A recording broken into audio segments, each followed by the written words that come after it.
संपूर्ण रोग, संपूर्ण दुख, संपूर्ण तकलीफ, संपूर्ण बीमारी, संपूर्ण कष्ट, संपूर्ण समस्या का हल करने के लिए 2 रुद्राक्षों का महत्व कहा है।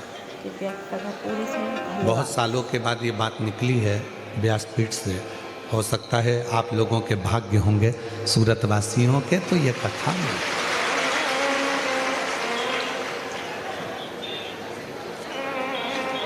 दो रुद्राक्ष ऐसे होते हैं जो संपूर्ण बीमारी के लिए, रोग के लिए, तकलीफ के लिए, कष्ट के लिए, दुख के लिए निवारण का कार्य करते हैं।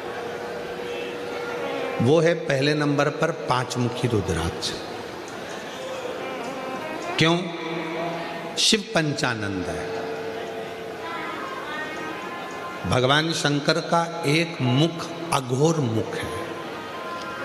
अघोर मुख, अघोर मुख का मतलब है कि उनको क्रोध नहीं आता। अघोर मुख का मतलब है कि वो शांत स्वरूप हैं। कर्पूर घोरम करुणा तारम संसार सारम कर्पूर करुणा तारम संसार सारम भुजगेन्द्रहारम सदा हृदयारविंदे भवं नमामि सहितं नमामि। जैसे आरती होने के बाद में कर्पूर गौरम जब हम गाते हैं और उसमें कपूर को अग्नि में डालते हैं, कपूर को अग्नि में दिया जाता है। आपको सबको कथा में हमने पहले भी वर्णन किया कि कपूर किसका प्रतीक है। जो आरती के बाद में कपूर लगाया जाता है वो किसका प्रतीक है? यदि आपने पूर्व में शिव पुराणों को सुना होगा तो उसमें हमने वर्णन किया है। पूर्व में अश्वमेध यज्ञ होते थे। अश्वमेध यज्ञ का जो अश्व होता था वो पूरा दिग्विजय करने जाता था। फिर वो अश्व आता था और उस अश्व को अग्नि की साक्षी में दिया जाता था। अब आज का व्यक्ति तो इतने सारे अश्वमेध यज्ञ नहीं कर सकता। आज के व्यक्ति के पास टाइम भी नहीं है, तो वो यज्ञ भी बड़ी मुश्किल से कर पाता है, हवन में भी बड़ी मुश्किल से बैठ पाता है। अश्वमेध यज्ञ का पुण्य कैसे प्राप्त हो? तो भगवान राम जी ने अपने गुरु विश्वामित्र जी से ये पूछा था कि हमें, वशिष्ठ बाबा से पूछा था कि हमें अश्वमेध यज्ञ का फल रोज प्राप्त हो। हम अश्वमेध यज्ञ तो एक ही बार करें, पर उसका फल रोज प्राप्त हो, उसके लिए क्या करना चाहिए? तो वशिष्ठ बाबा ने, विश्वामित्र जी ने उस अश्वमेध यज्ञ के अश्व को कपूर बना दिया और उस यज्ञ कुंड में छोड़ा। तो कहा वशिष्ठ बाबा ने और विश्वामित्र जी ने, जब संसार का मनुष्य अपने घर में नित्य आरती करता है, विशेष आरती में जब कपूर की आरती करेगा तो उसको अश्वमेध यज्ञ का फल उसी क्षण प्राप्त होगा। अश्वमेध यज्ञ का फल प्राप्त करने के लिए हम रोज आरती के बाद थोड़ा सा कपूर लगा देते हैं और हम बड़े प्रेम से गाते हैं कर्पूर गौरम करुणा। वो अश्वमेध यज्ञ का फल।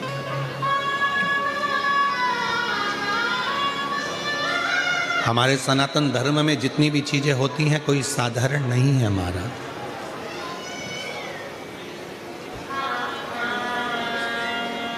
हमारे सनातन धर्म में जितनी भी चीजें हैं, हाथ में अगर हम मोली बांध रहे हैं, लाल लच्छा बांध रहे हैं, नाड़ा बांध रहे हैं, वो लाल पीला धागा बांध रहे हैं, क्यों बांधते हैं? किस लिए बांधा जाता है? उसको बांधने का केवल एक कारण होता है कि हम किसी दूसरे के बंधन में ना पड़ जाएं, तो वो बंधन बांधा जाता है।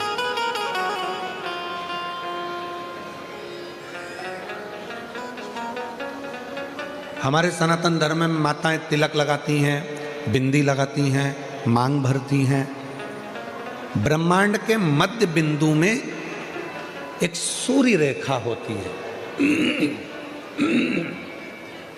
सूर्य रेखा,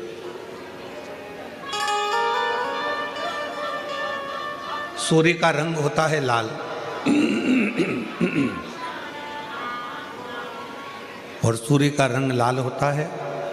सिंदूर, मांग में भरने वाला कुंकू लाल होता है,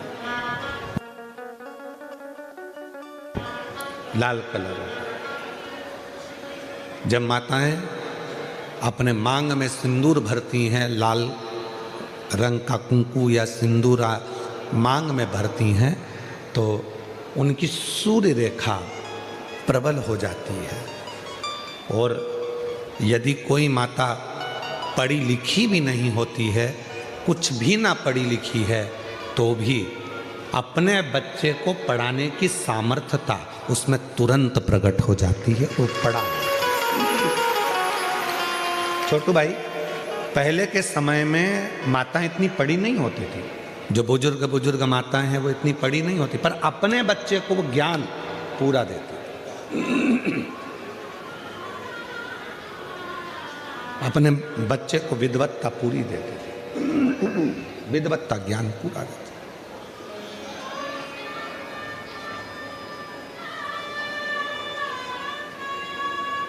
जितने भी सनातन धर्म के ये कार्य हैं, हाथ में मौली बांधना, मस्तक पर तिलक लगाना, मांग भर लेना, मंगल सूत्र धारण कर लेना, शादी के समय पर मंगल सूत्र गले में पहनाया जाता है। क्यों पहनाते हैं मंगल सूत्र? क्योंकि उस मंगल सूत्र में कुछ दाने काले होते हैं, कुछ दाने पीले होते हैं। कुछ दाने सोने के होते हैं पीले कलर के, कुछ काले कलर के होते हैं, और बीच में एक छोटा सा पेंडिल हो जाता है, मंगल सूत्र। वो मंगल सूत्र शादी के मंडप में लड़का लड़की को इसलिए पहनाता है कि इस मंगल सूत्र को तुम देख लो, जैसा यह मंगल सूत्र है वैसा ही हमारा जीवन रहेगा। कुछ दिन काले रहेंगे तो कुछ दिन पीले रहेंगे, कुछ दिन सुख के रहेंगे तो कुछ दिन दुख के रहेंगे। पर चिंता मत करना, ये सुख और दुख के दिनों में जब हम पूर्ण तरह से निकल जाएंगे, तब आखिरी में एक पेंडिल आता है। उसी तरह फिर हमारी जिंदगी में एक आनंद का दिन जरूर आएगा। चिंता मत, वो दिन जरूर आएगा। वो दिन अपनी जिंदगी में खुशी का दिन जरूर आएगा, सुख का दिन जरूर आएगा।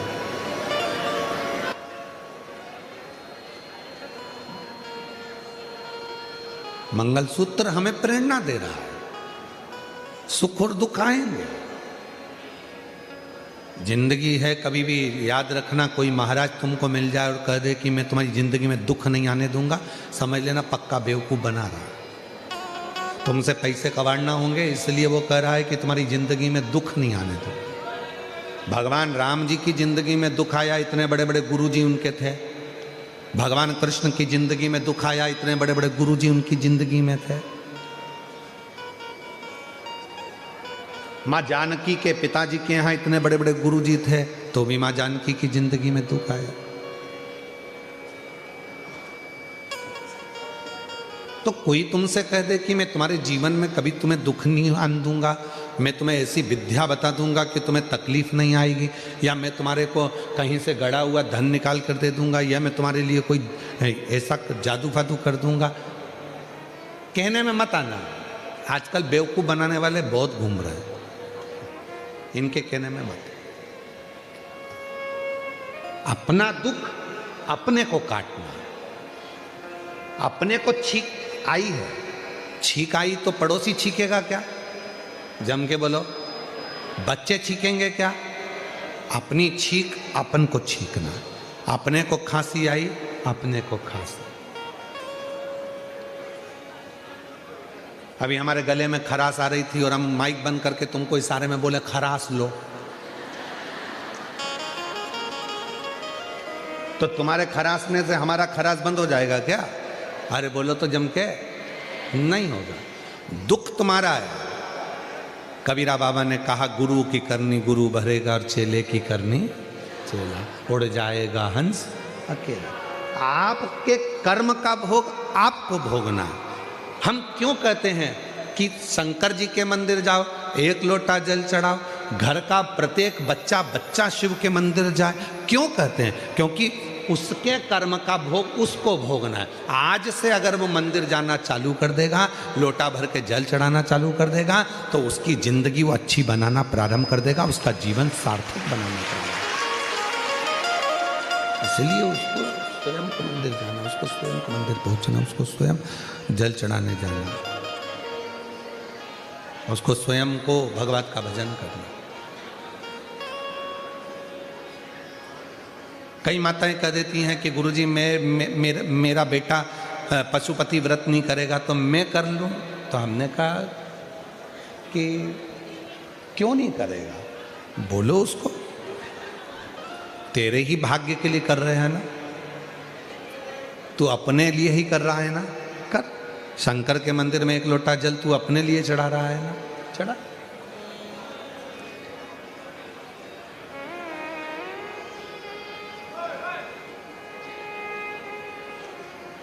टच स्क्रीन मोबाइल चल सकता है, ये हो सकता है,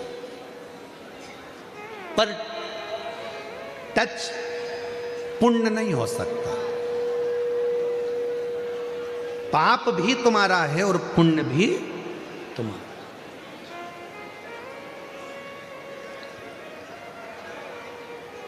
कई कई माताएं यहां आती हैं व्यासपीठ का पूजन करने के लिए, सिर पे पल्लू लेके, उसका पति अगर कुछ दान कर रहा है या बेलपत्र चढ़ा रहा है तो वो अपने पति को छू लेती है, टच कर लेती है। तो हमने एक दो माताओं से पूछा इससे क्या होता है, तो कहा 50-50, आधा। हमने कहा ठीक है,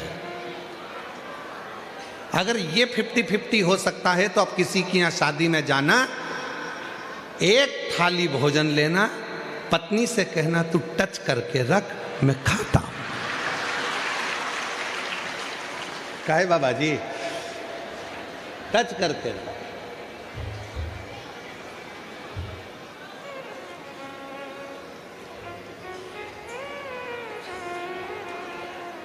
समोसा तुम खाओगे और पत्नी से कहो टच कर ले, स्वाद आया ना?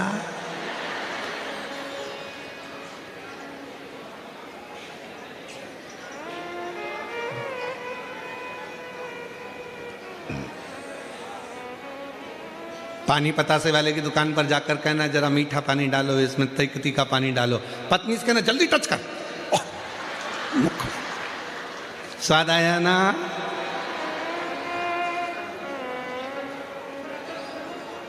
पति खाएगा तो पति को स्वाद आएगा और पत्नी खाएगी तो पत्नी को। फिर ये सिस्टम कौन ने लगा दिया? ये सिस्टम लेकर कौन आया कि टच कर लो? यहां टच करने पे लोगों को जूते पड़ जाते हैं, और ये टच का सिस्टम ठीक नहीं है। कोरोना बीमारी इसी से फैली थी, तुम्हारे टच से। इस बीमारी से जरा संभल के रहना, ये वो बीमारी है, ये कहीं ना कहीं तुम्हें डुबो देगी। तुम सोचो कि मैं व्रत करूंगी उनको मिल जाएगा, वो करेंगे उनको मिल जाएगा, वो करेंगे उनको मिल जाएंगे। सारी समस्या का हल सबको चढ़ाना। बच्चे हैं, जाओ स्कूल जाने के पहले एक लोटा जल लेकर जाओ।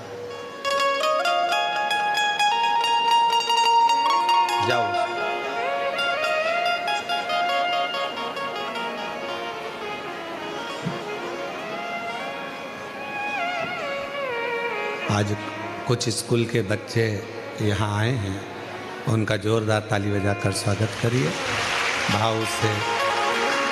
वो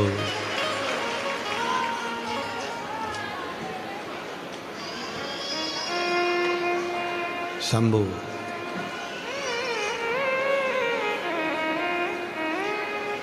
एक बार जोरदार ताली बजाओ इन सभी स्कूल बच्चों के लिए जो सुंदर प्रेरणा आनंद लेकर हैं। तो टच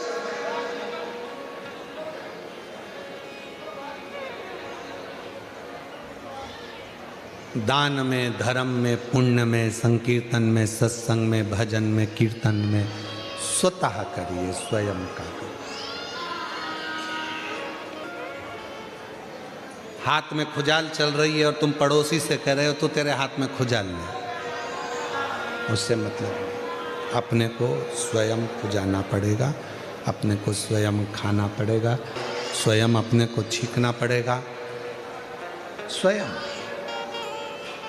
कोई दूसरा नहीं करेगा हमारा, स्वयं को करेगा।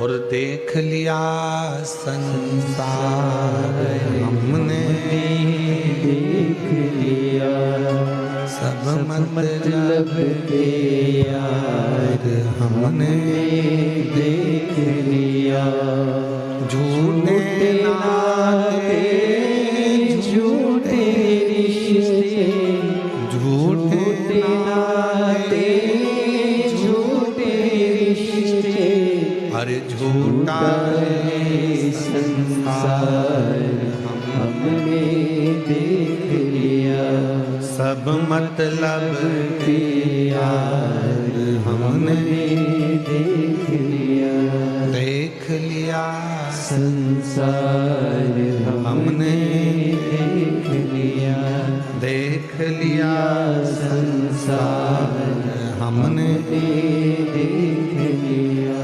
छूने से अपना भजन अपने को स्वयं करना पड़ेगा, अपना संकीर्तन अपने को स्वयं करना पड़ेगा, अपनी अविरल भक्ति अपने को स्वयं धारण करना पड़ेगा, अपना स्मरण अपने को स्वयं करना पड़ेगा, कोई दूसरा नहीं करेगा महाराज। शंभो शंभो शंभो शंभो, दूसरा नहीं करेगा, अपने को स्वयं करना है, स्वयं। तो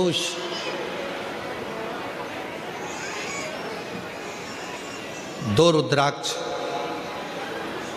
एक मुखी से 14 मुखी के बीच में, एक मुखी से 21 मुखी के बीच में, एक से 14 के बीच में, एक से 21 के बीच में दो रुद्राक्ष हैं। वो दो रुद्राक्ष जो दुख को, तकलीफ को, कष्ट को, रोग को, बीमारी को, तकलीफों को मिटा दे, वो दो रुद्राक्ष। पहले नंबर का रुद्राक्ष है कितने मुखी? जम के बोलो, 5 मुखी। और दूसरे नंबर का रुद्राक्ष का वर्णन किया गया 7 मुखी। कौन सा रुद्राक्ष? 7। पहला है 5 मुखी, दूसरा है 7 मुखी। ये दोनों भगवान पंचमुखी जो रुद्राक्ष है उसमें से एक शिवजी का मुख है अघोर मुख, अघोर मुख।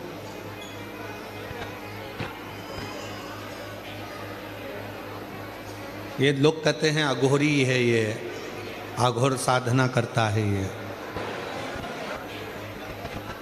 ये अघोरी है। अघोरी का मतलब, अघोर का मतलब होता है कि किसी को कष्ट ना दे।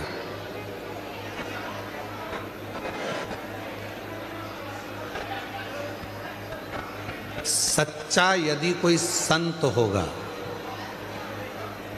सच्चा यदि कोई गुरु होगा, सच्चा यदि कोई तपस्वी होगा, सच्चा यदि कोई संत होगा तो जिंदगी में कभी किसी को बद्दुआ नहीं देगा, कभी किसी को अपशब्द नहीं कहेगा, कभी किसी को ताना नहीं देगा, कभी किसी को गाली नहीं देगा, कभी आड़ा टेढ़ा कहेगा ही नहीं, वो कभी किसी को अपशब्द नहीं कहेगा। सच्चा यदि है तो बाबा जी सच्चा।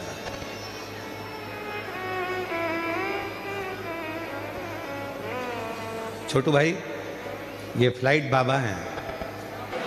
भारत की भूमि हो चाहे विदेश की भूमि हो, जमीन पर इनका कोई मकान नहीं है, जमीन पर कोई इनका आश्रम नहीं है, जमीन पर इनका कोई बैंक में अकाउंट नहीं है।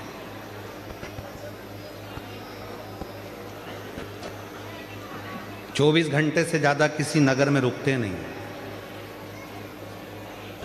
और एक देश में भी 24 घंटे ही रहते हैं, अगले देश में पहुंच जाते।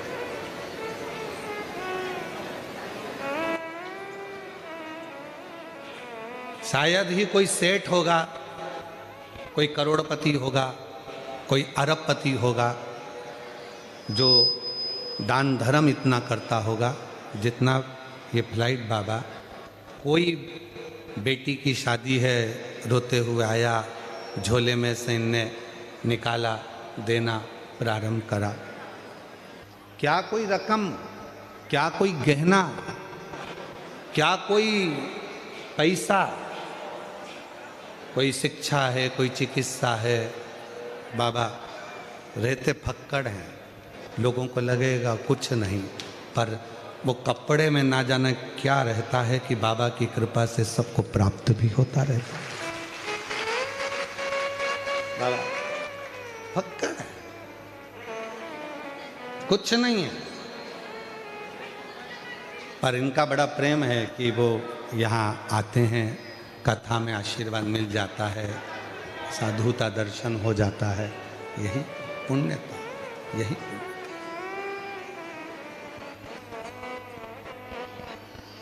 और ये प्रेरणा भी देते हैं कि अपनी जिंदगी को खुश होकर जियो, अपने जीवन को आनंदमय जियो। 2 रुद्राक्ष हैं और वो 2 रुद्राक्ष में एक 5 मुखी, एक 7 मुखी। 5 मुखी रुद्राक्ष में एक, ये 5 मुखी जो रुद्राक्ष होते हैं, इसमें शंकर भगवान का एक अघोर मुख होता है, वो शांति का प्रतीक होता है, शांति, सहजता का।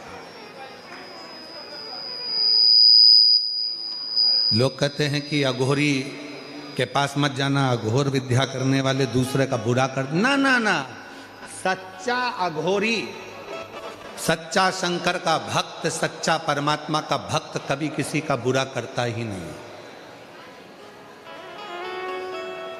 चलो उठाकर देखिए अपने शास्त्रों को, बड़े बड़े ध्यान से उठाकर देखना आप, कहीं सियोर वाला महाराज गलत तो नहीं बोल दिया। उठाकर देखिए पुराने पुराने शास्त्रों को। प्रहलाद जी ने भगवान का भजन करा, 4 वर्ष की आयु में भगवान का दर्शन हुआ। बोलो हुआ कि नहीं हुआ? ध्रुव जी ने 4 वर्ष की अवस्था में भगवान का भजन करा, ध्रुव को भगवान का दर्शन हुआ। बोलो हुआ कि नहीं हुआ? मीराबाई ने भजन किया, मीराबाई को गिरधर गोपाल का दर्शन हुआ 6 वर्ष की आयु में। नामदेव जी महाराज ने भजन करा, 5 वर्ष की आयु में दर्शन किया। संत तुकाराम जी ने 3 वर्ष की आयु में भगवान का दर्शन करा। मुक्ताबाई, जीजाबाई, जितनी भी माताएं संत, ये सब ने भगवान का दर्शन किया। रामकृष्ण परमहंस ने 9 वर्ष की आयु में भगवान का दर्शन किया।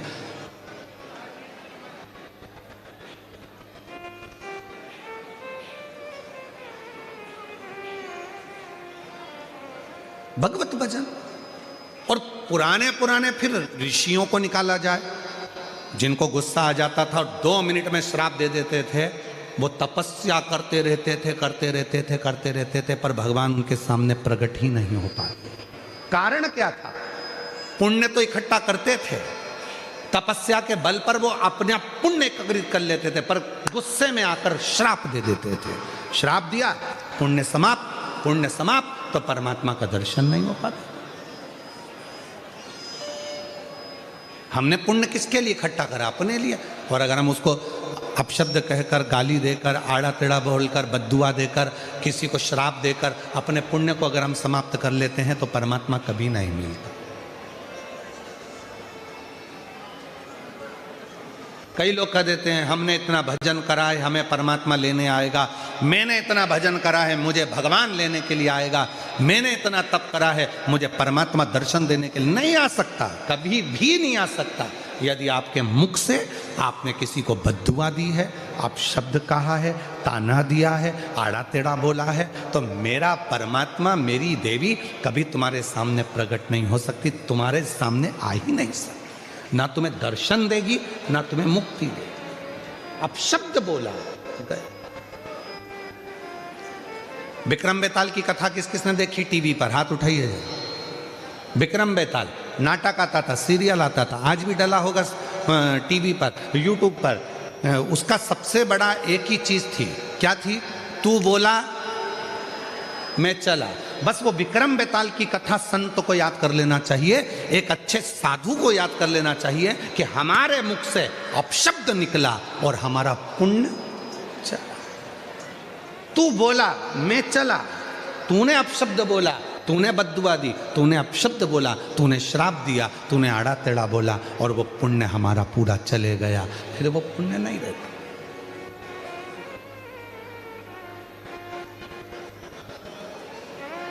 एक बहन जी ने एक पत्र लिखा था परसों के दिन, उन्होंने प्रश्न करा था कि रुद्राक्ष पहनकर क्या हम हॉस्पिटल में नहीं जा सकते, रुद्राक्ष पहनकर क्या किसी के यहाँ पर चले गए, मरण में चले गए या किसी के यहाँ चले गए तो हमारा रुद्राक्ष क्या बेकार हो जाएगा, खंडित हो जाएगा, क्या हमारा रुद्राक्ष अच्छा नहीं रहेगा?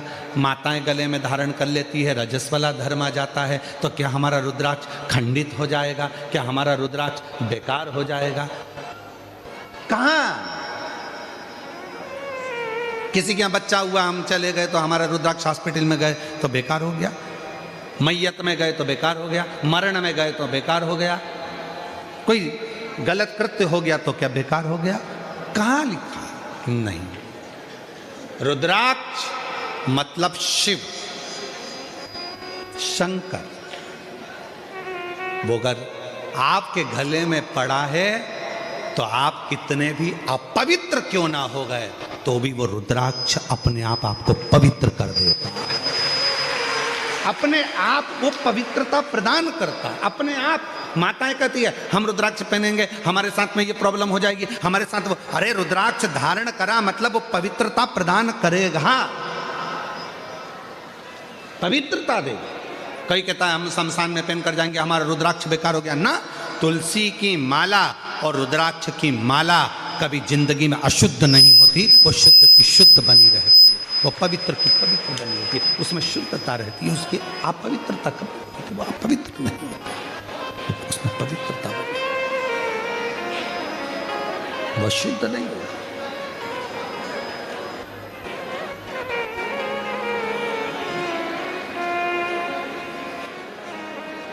एक बात पूछें जरा उत्तर देना सबकी सब, ठीक है? तुलसी नाली के किनारे पर, अगर गटर के किनारे पर तुलसी का पौधा लग गया तो क्या वो तुलसी नहीं रहेगी? जम के तो बोलो। छत पर लग गई तो भी, शमशान में तुलसी लग गई तो भी तुलसी है, गौशाला में लग गई तो भी तुलसी है, मंदिर में लग गई तो भी तुलसी है, रोड के किनारे लग गई तो भी तुलसी है। तुलसी तो तुलसी, उसमें कोई अशुद्धता का भाव नहीं आता, वो अशुद्ध नहीं होती, वो शुद्ध है। उसी तरह रुद्राक्ष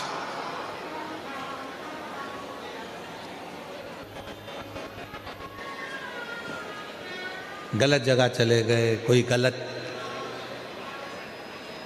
खाने पीने वालों के साथ में बैठ गए, कोई गलत व्यक्ति का संग मिल गया तो क्या रुद्राक्ष हमारा शुद्ध हो गया?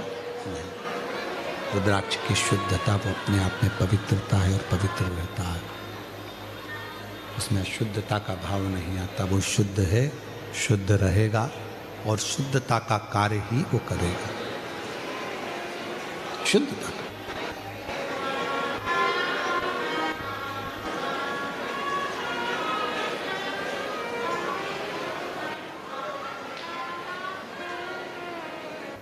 स्मरण,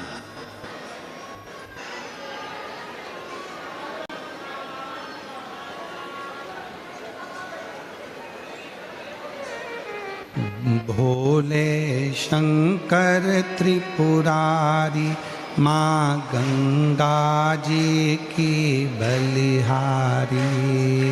भोले शंकर त्रिपुरारी माँ गंगा जी की बलिहारी। भोले शंकर त्रिपुरारी माँ गंगा जी की बलिहारी। बैठ जाओ बैठ जाओ। भोले शंकर त्रिपुरारी माँ, बोलो सब बोलो सब बोलो। भोले शंकर त्रिपुरारी माँ गंगा जी की बलिहारी। भोले शंकर त्रिपुरारी गंगा जी की बलिहारी। वल्लभ विठ्ठल गिरधारी माँ यमुना जी की बलिहारी। वल्लभ विठ्ठल गिरधारी माँ यमुना जी की बलिहारी। वल्लभ विठ्ठल गिरधारी माँ यमुना जी की बलिहारी। वल्लभ सब बोलो। गिरधारी माँ यमुना जी की बलिहारी। ओ भोले शंकर त्रिपुरारी माँ गंगा जी की बलिहारी। भोले शंकर त्रिपुरारी माँ गंगा जी की बलिहारी। बोलो भोले शंकर त्रिपुरारी माँ गंगा जी की बलिहारी। ओ वल्लभ विठ्ठल गिरधारी माँ यमुना जी की बलिहारी। वल्लभ विठ्ठल गिरधारी माँ यमुना जी की बलिहारी। ओ वल्लभ विठ्ठल गिरधारी माँ यमुना जी की बलिहारी। वल्लभ विठ्ठल गिरधारी माँ यमुना जी की बलिहारी। ओ भोले शंकर त्रिपुरारी माँ गंगा जी की बलिहारी। भोले शंकर गिरधारी माँ गंगा जी की बलिहारी। शिव शक्ति एक है। यमुना भी पवित्र कर रही हैं, गंगा भी पवित्र कर रही है।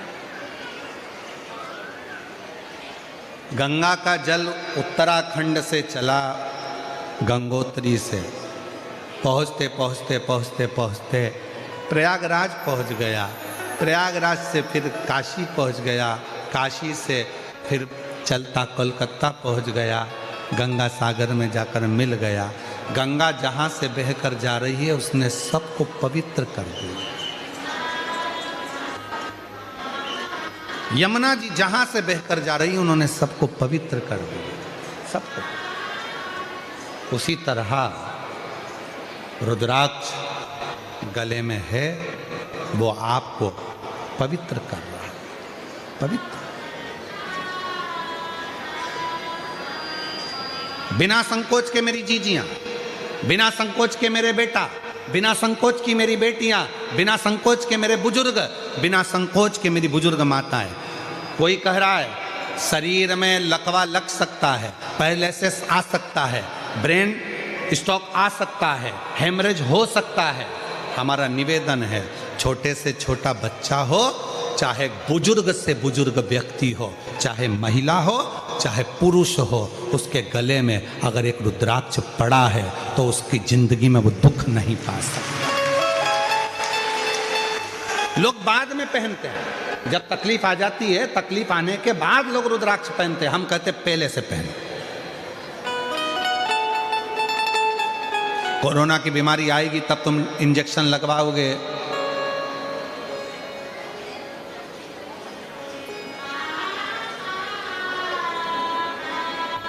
वो बात दूसरी है। हमारे यहाँ देखो कितनी सुंदर बात कही है। बच्चा जन्म लेता है तो जन्म लिए बच्चे को इंजेक्शन लगाए जाते हैं। माँ कितनी रोती होगी, इतना सा बच्चा है, बहुत कमजोर सा, दुबला पतला, इतना सा है, और उसको डॉक्टर ने सिस्टर इंजेक्शन टूच टूच के लगा रही है। माँ कहे डॉक्टर साहब इंजेक्शन मत लगा, छोटा सा है, हड्डी हड्डी दिख रही, इतना सा तो बच्चा है, उसको क्यों इंजेक्शन। तुम चुप रहो। आज जो इंजेक्शन लग गया तो आने वाले समय में ना इसको कोई चेचक की बीमारी आएगी, ना ये बच्चा विकलांग होगा, ना इससे कोई गलत रोग होगा। इसलिए छोटे से बच्चे को बचपन में ही, तो हमारे को भी लगा है, तुम्हारे भी हाथों में निशान होगा, टोच टोच के लगाते हैं कि ये बच्चा बड़ा हो बुढ़ा हो तब तक भी इसकी शरीर में कोई बीमारी नहीं आना चाहिए, इसलिए उसको बचपन से लगाया। आपसे निवेदन है, बीमारी का इंतजार मत करो कि बीमारी आएगी तब हम रुद्राक्ष पहनेंगे। सीहोर जाओ, रुद्राक्ष ले आओ, गले में धारण करो और अपनी जिंदगी को श्रेष्ठ बनाने का प्रयास करो। सीहोर का रुद्राक्ष केवल सीहोर में ही मिलता है। सीहोर का रुद्राक्ष कभी बाजार में बिकने के लिए नहीं आता। सीहोर का रुद्राक्ष कभी मार्केट में नहीं बिकता। सीहोर का रुद्राक्ष सीहोर में निःशुल्क मिलता है। हाथ फैलाकर सुबह 10 बजे से शाम को 5 बजे तक रोज प्राप्त होता है। बस ये अभी रुद्राक्ष उत्सव होगा, इसलिए 15 जनवरी से बंद होगा, 15 मार्च तक रुद्राक्ष उत्सव के टाइम। बाकी के समय पर सीहोर का रुद्राक्ष निःशुल्क अपने हाथ फैलाओ, बाबा से मांगो, मेरे लिए दीजिए बाबा, आप अच्छा करना मुझे। कहीं सीहोर का रुद्राक्ष किसी मार्केट में बिकने के लिए नहीं जाता, कोरियर नहीं करा जाता, ना सीहोर से बाहर भेजा जाता। केवल आप आइए, लीजिए और बाबा का भजन कर कर फिर जाइए। सीहोर का रुद्राक्ष मार्केट में नहीं है। दुनिया के लोग आपसे कह देंगे सीहोर का है, सीहोर का है, तो ऐसे तो कोई भी कह सकता है, कुछ भी बोल सकता है, कोई भरोसा नहीं। रुद्राक्ष सिद्ध है, वो हमारे शरीर को पवित्र करता है। फिर किसी ने कहा कि रुद्राक्ष को हम सिद्ध कैसे करें? हमने तो सुना है किसी के मुख से कि रुद्राक्ष को ऐसा करना पड़ता है, रुद्राक्ष को इतना गलाना पड़ता है, रुद्राक्ष का ऐसा अभिषेक करना पड़ता है, रुद्राक्ष को ऐसे अभिषेक करना पड़ता है।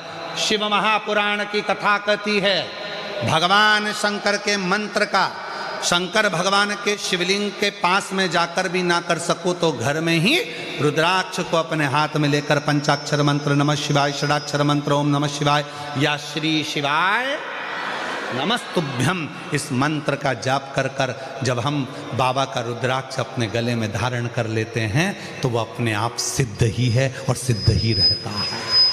फिर उसकी कोई गणना नहीं, उसको फिर आप नहीं नकार सकते।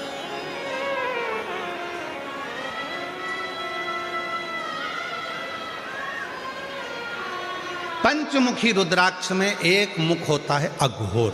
अघोर एक सुंदर चरित्र आता है हमारे शास्त्रों में पढ़ने में कि एक अघोरासुर हुआ।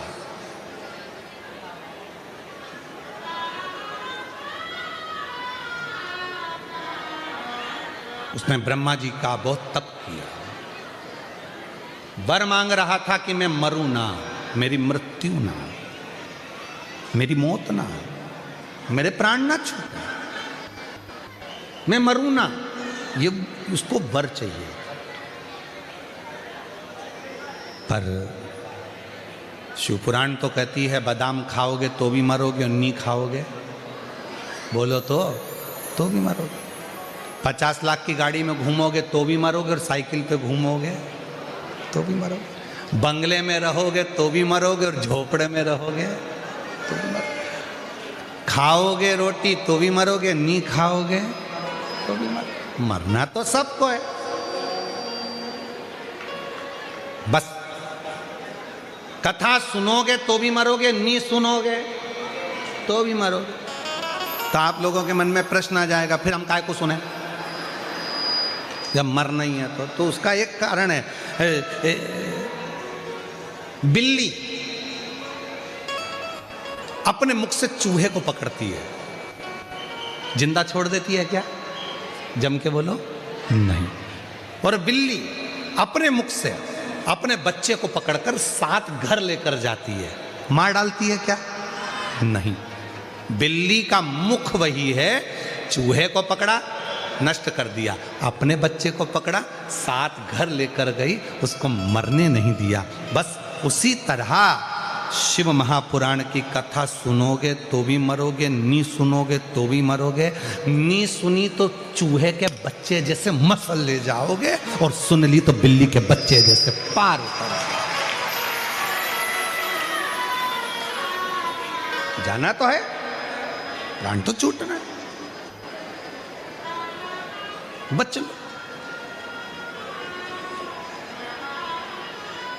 तो मृत्यु तो निश्चित है, मरना निश्चित है, प्राण तो जाना है, उसको कोई छोड़ नहीं सकता। इसलिए मेरी जीजियों से निवेदन है, मेरे जीजाओं से भी निवेदन है, अपने घर में अलमारी में जितनी अच्छी अच्छी साड़ियाँ हो सब पहनो, जितने अच्छे कपड़े अपने घर में रखें सब रोज पहनो, संभाल संभाल के मत रखो इसको दिवाली पे पहनूंगी, दिवाली पे पहनूंगी, और दिवाली से पहले निपट गई तो कोई भरोसा।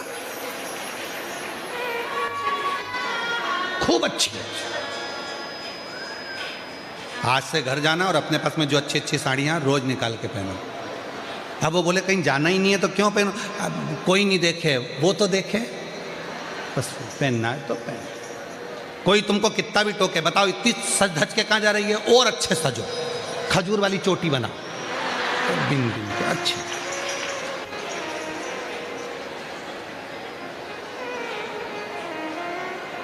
पेंसिल से लाइन और डब्बा भी भारी, और वो धागा से, काय को सोचना। और कोई तुमसे कहते बुढ़ापे में ऐसी सज धज के कहां जा रही है, बुढ़ा तेरा बाप, ओल्ड इज गोल्ड। मुझसे कह रही है कि मैं बुढ़ी, हट।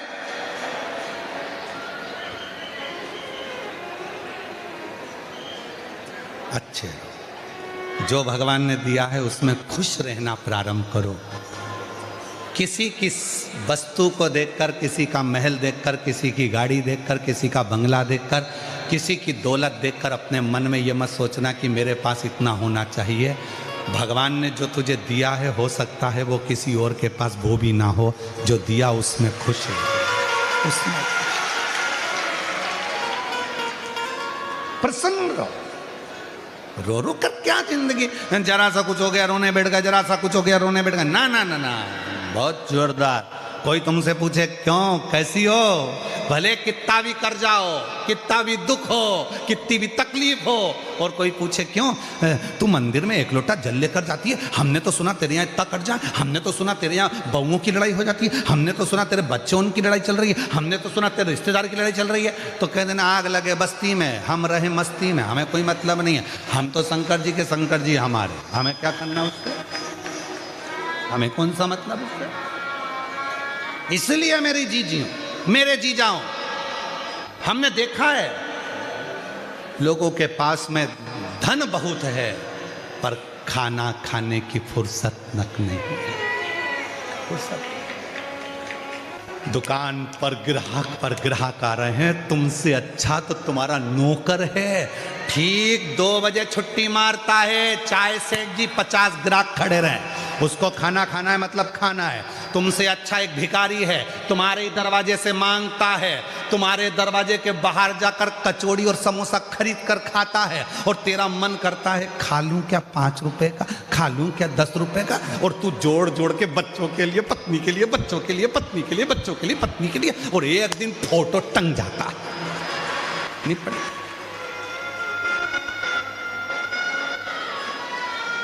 फोटो टंग गया दीवार पर, और उस पे प्लास्टिक के फूल की माला, वो भी हवा में हिल रही। घर की बहुएं सिर पे पल्लू लेके कह रही अम्मा खुश हो रही है, अम्मा खुश नहीं हो रही है, अम्मा कह रही है हम भी जोड़ जोड़ के मर गए, तू भी मर जाएगी, मेरे बाजू में टंग जाएगी, इसलिए जो घर में साड़ी है सब पहन ले, सब पहन, धरा पे धरा।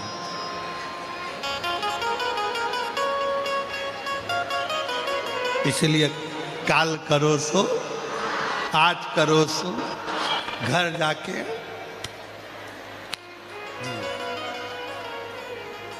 अब नहीं हम किसी की सुने, हम तो अपनी मस्ती में, अपनी अलमस्ती में, शिव के भजन में, संकीर्तन में कुछ भी दुख हो तो इस चेहरे पर प्रसन्नता रखकर श्री शिवाय नमस्ते हम कहते हुए अपनी जिंदगी को जीते हैं। कहते और बस वही जीवन का एक वही जीवन। तो रुद्राक्ष एक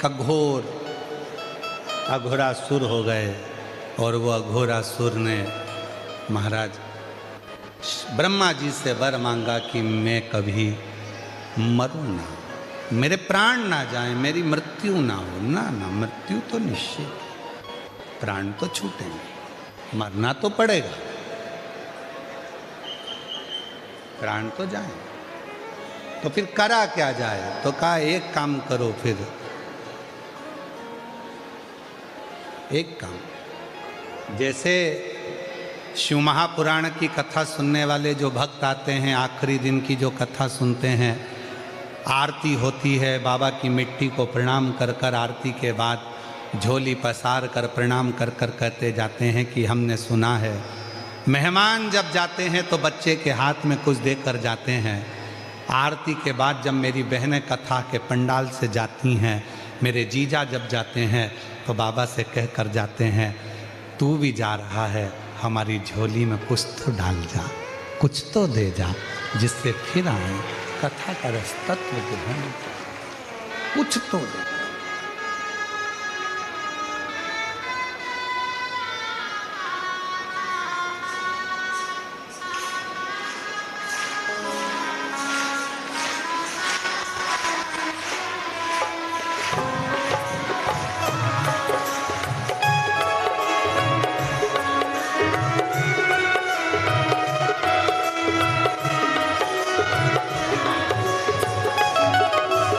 कब से खड़े हैं झोली पसार, क्यों ना सुने तू मेरी पुकार। कब से खड़े हैं झोली पसार, क्यों न सुने तू मेरी पुकार।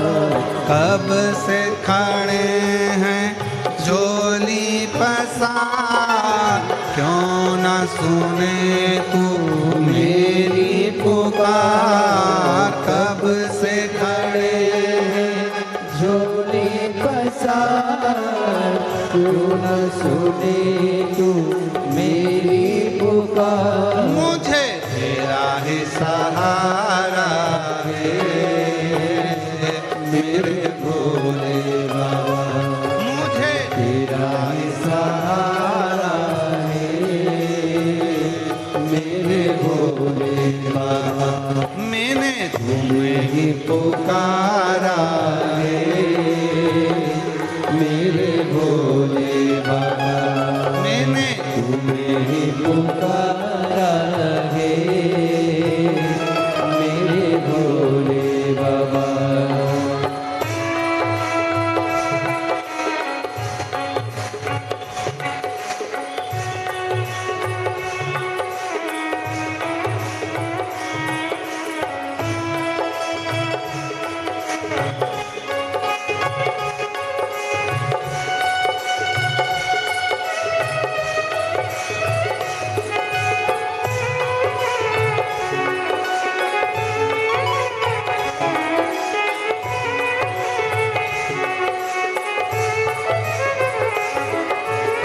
देख लो लगी है आज मंदिर ये भीड़ भारी।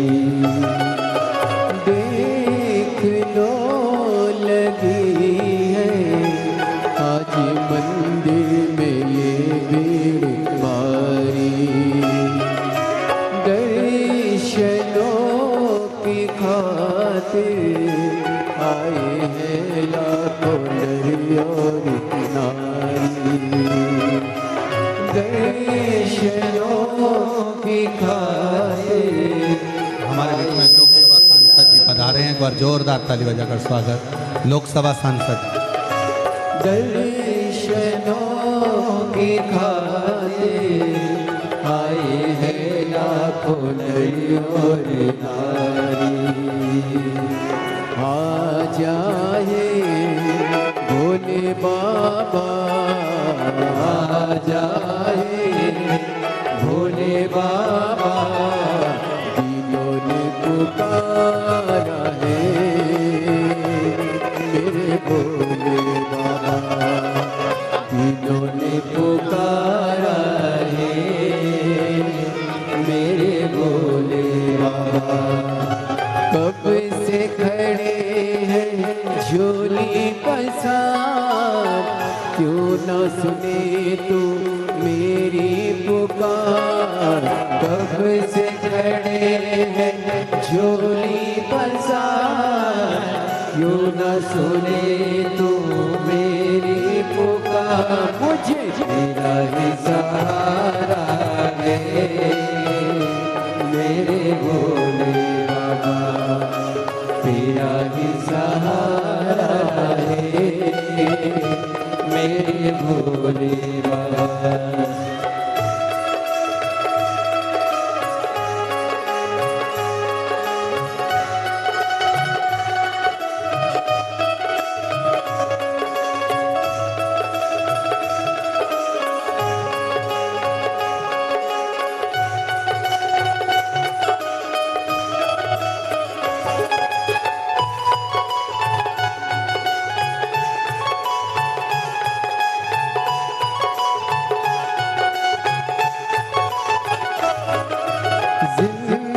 जिंदगी से हारे गम जमाने का हम लेके आए।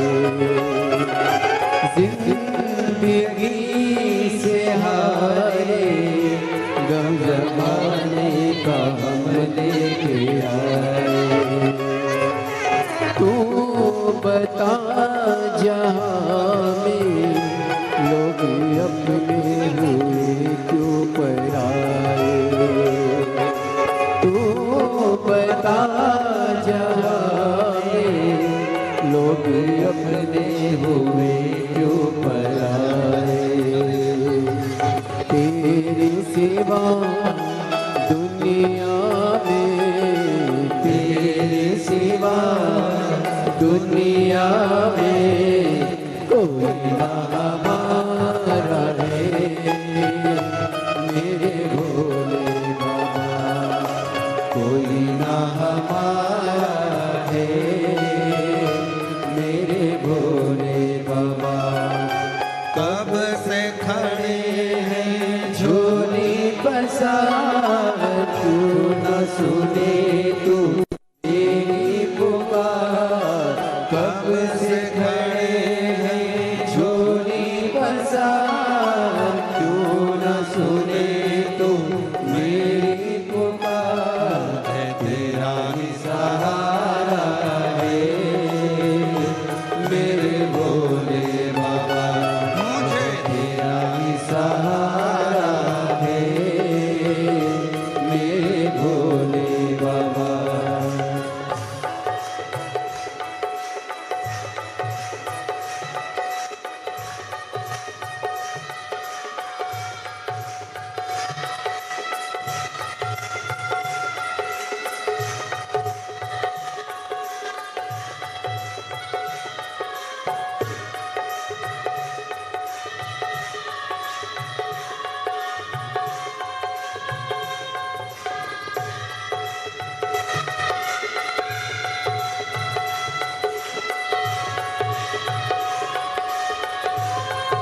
रास्ता न सूझे कहाँ जाए मुसीबत के मारे, रास्ता न सूझे कहाँ जाए मुसीबत के मारे, आसरा है तेरा दूर कर दो ये संकट हमारे, आसरा है तेरा दूर कर दो ये संकट हमारे।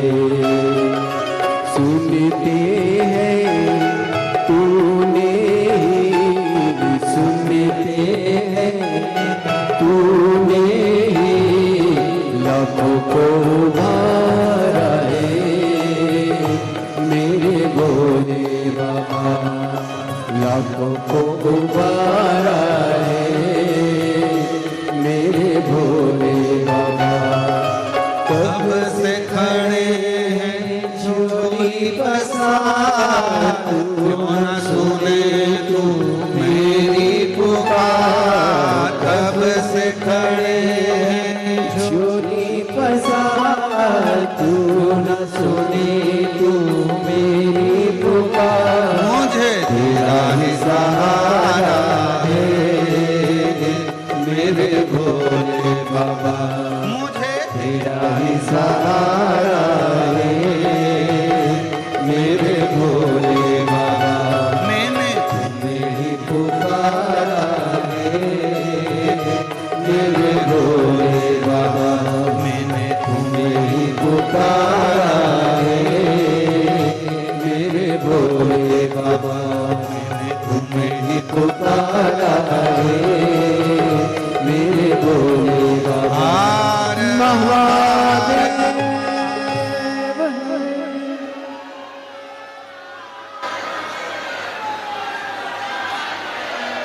अपने स्थान पर बैठकर भगवान शिव जी को अपने मन का भाव कहिए, दिल से प्रार्थना करिए, विनय करिए, बाबा को मन की बात कहिए, हृदय से प्रार्थना करिए, दिल से बाबा को विनय करिए, निवेदन करिए, विनती करिए, शंभो। बाबा को अपने मन का भाव करिए, प्रार्थना करिए, विनय करिए, निवेदन करिए। ये पवित्र कथा जो सूरत गुजरात में चल रही है, आज कथा का 7वां दिवस है।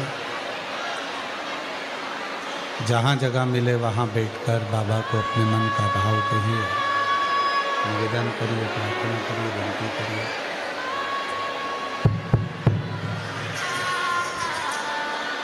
बाबा को अपने मन का भाव कहें, प्रार्थना करें, विनय करें, निवेदन करें।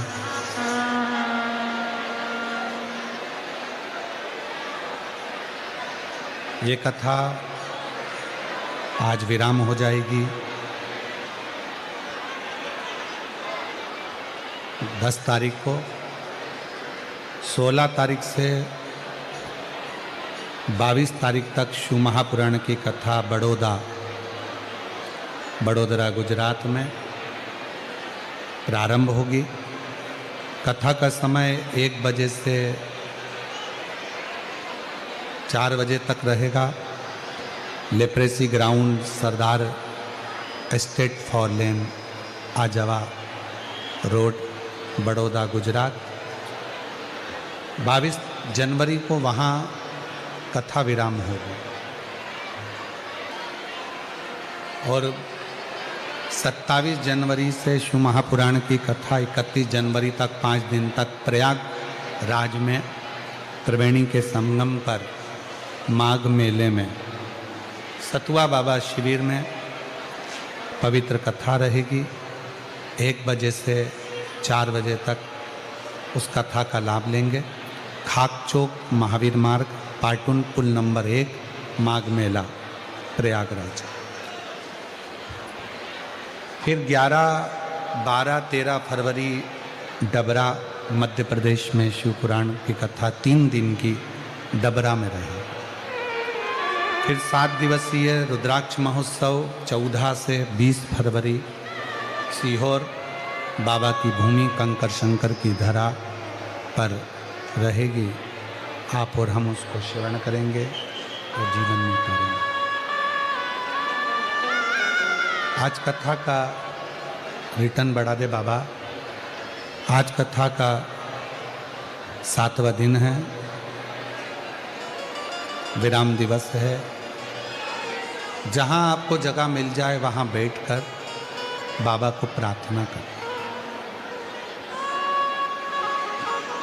साथ में बोलना भी और कहना भी, बाबा तेरे भरोसे ही मैं इस कथा को श्रवण करने के लिए। जो प्रार्थना करने के बाद में जब आप और हम थोड़ी देर के लिए मौन होते हैं, चुप होते हैं, तब बाबा से अपने मन का भाव अवश्य कहें। जो तुम्हारी मन की कामना है वो भगवान शिव जी से अवश्य बोलो।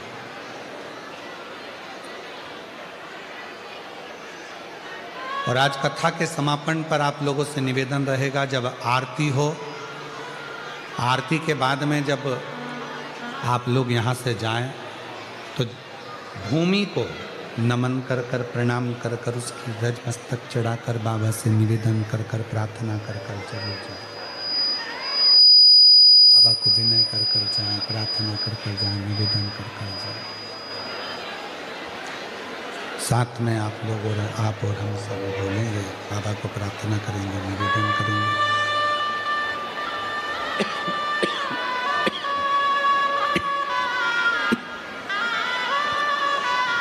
विनय करेंगे, निवेदन करेंगे, सब साथ में बाबा को विनती करें। शंभो शंभो शंभो। बाबा को अपने मन का भाव कहिए, दिल से प्रार्थना करिए, विनय करिए, साथ में बोलिएगा, साथ में निवेदन करिएगा, साथ में बाबा से विनय करें, बाबा को निवेदन करें। सभी लोग आपकी आवाज़ व्यासपीठ तक, व्यासपीठ और आपकी धाम तक पहुँचे, ऐसे बाबा से प्रार्थना करिए, निवेदन करिए, विनय करिए।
भोला सब दुख काटो।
बाबा देवाधिदेव महादेव भगवान शिव की पवित्र कथा कह रहे हैं, शिव महापुराण की कथा वर्णन कर रहे हैं। एक अघोरासुर हुआ, ब्रह्मा जी से उसने वर मांगा कि मैं मरूं ना, मेरे प्राण ना छूटे। पर ब्रह्मा जी ने कहा कि संसार सागर में अगर जन्म लिया है तो मृत्यु तो निश्चित होती है। ऐसा नहीं है कि मौत नहीं आएगी, मृत्यु नहीं आएगी, मृत्यु तो आएगी।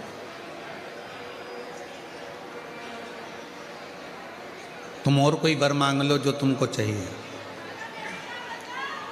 तो कहा अगर वर देना चाहते हो तो फिर ऐसा वर दीजिए कि ना मैं नाग से, किन्नर से, गंधर्व से, अप्सरा से, मनुष्य से, पशु से, पक्षी से, किसी से ना मरूं। मेरे सामने आकर अगर कोई मुझे क्रोध कर कर मारना चाहे तो मैं ना मरूं, क्रोध से मैं ना मरूं। हाँ, यदि कोई सरलता के भाव में मुझे मारेगा तो मैं मरने को तैयार। ब्रह्मा जी ने कहा तथास्तु, ठीक है, हम तुम्हें वर देते हैं कि ऐसा ही हो। ऐसा ही हो। वर प्राप्त हो गया। अघोरासुर ने उत्पात मचाना प्रारंभ कर दिया। ऐसा उत्पात अघोरासुर ने मचाया कि सारे देवता बहुत घबरा गए, सब परेशान। अब करें तो करें क्या? जो भी अघोरासुर के सामने जाता था, अघोरासुर इतना हरकत करता था, इतनी गलत हरकत करता था कि उनको गुस्सा आ जाता, तो उसको मार ही नहीं सकते। तब ब्रह्मदेव ने भगवान शिव के पास में सूचना पहुंचाई कि इस अघोरासुर को आप समाप्त कर सकते हैं। केवल आप हैं जो इसको समाप्त कर सकते। ठीक है, पर शिवजी ने कहा कि मेरा तो एक नाम रुद्र है, मुझे गुस्सा भी आता है, क्रोध भी आता है, और आप कह रहे हो कि मैं समाप्त करूं। तो कहा आपका एक अंश स्वरूप श्री हनुमान जी महाराज भी तो हैं, और पवन तनय संकट हरण मंगल मूरति राम लखन सीता सहित हृदय बसहु बोल हनुमान जी महाराज की। शिव जी आपका एक स्वरूप हनुमान जी का, और हनुमान स्वरूप वो स्वरूप है जिसमें हनुमान जी भीतर की नम्रता को दर्शाते, क्रोध नहीं करते।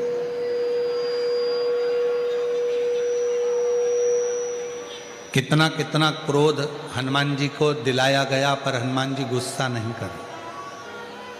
लंका के राजा रावण ने हनुमान जी का अपमान तक कर दिया था, उनको बैठने के लिए स्थान नहीं दिया था, तो भी हनुमान जी क्रोध नहीं करे।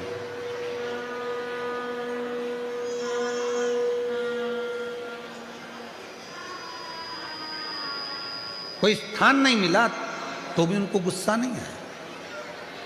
मेरी जीजियों, मेरे जीजाओं, मेरी बेटियों, बेटाओं, मेरे बुजुर्ग माँ बाप, याद रखना, कथा के पंडाल में आप कथा सुनने के लिए आए हो, मालूम पड़ा आपको आगे जगह नहीं मिली, बैठने की जगह नहीं मिली, इतनी भीड़ में आपके ऊपर किसी ने ध्यान नहीं दिया, या आपको कोई स्थान नहीं मिल पाया, आप इसका बेर किसी से ना रखें कि इन्होंने मुझे नहीं बिठाया, इन्होंने ऐसा नहीं करा, उन्होंने ऐसा नहीं, नहीं, विचार मन से निकाला। शीतलता अपने भीतर रखें। हनुमान जी को तो स्थान नहीं दिया था बैठने के लिए, तो भी हनुमान जी महाराज क्रोध नहीं करे, शांति, शांति, कोई गुस्सा नहीं।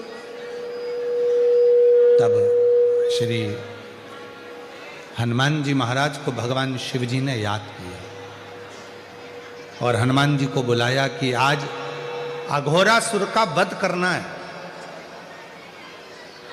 मान लो अगर मुझ में क्रोध आ भी जाए,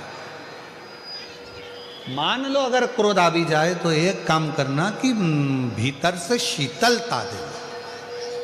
तो हनुमान जी ने कहा मैं मंत्र जाप करूंगा, राम नाम जप करूंगा और आपको शीतलता दूंगा, पर गंगा जी को भी आमंत्रित करा जाए और पार्वती जी को भी आमंत्रित करा जाए। माँ गंगा जी को भी बुलाया। गंगा, जब मैं अघोरासुर को मारूं तब तुम मुझे शीतलता देना, शीतलता। पार्वती, जब मैं अघोरासुर को मारूं तो तुम मुझे शक्ति और भक्ति दोनों साथ देना। ठीक है। हनुमान जी हैं, गंगा जी है और पार्वती जी हैं और शिव जी आज अघोरासुर को मारने के लिए जा रहे हैं।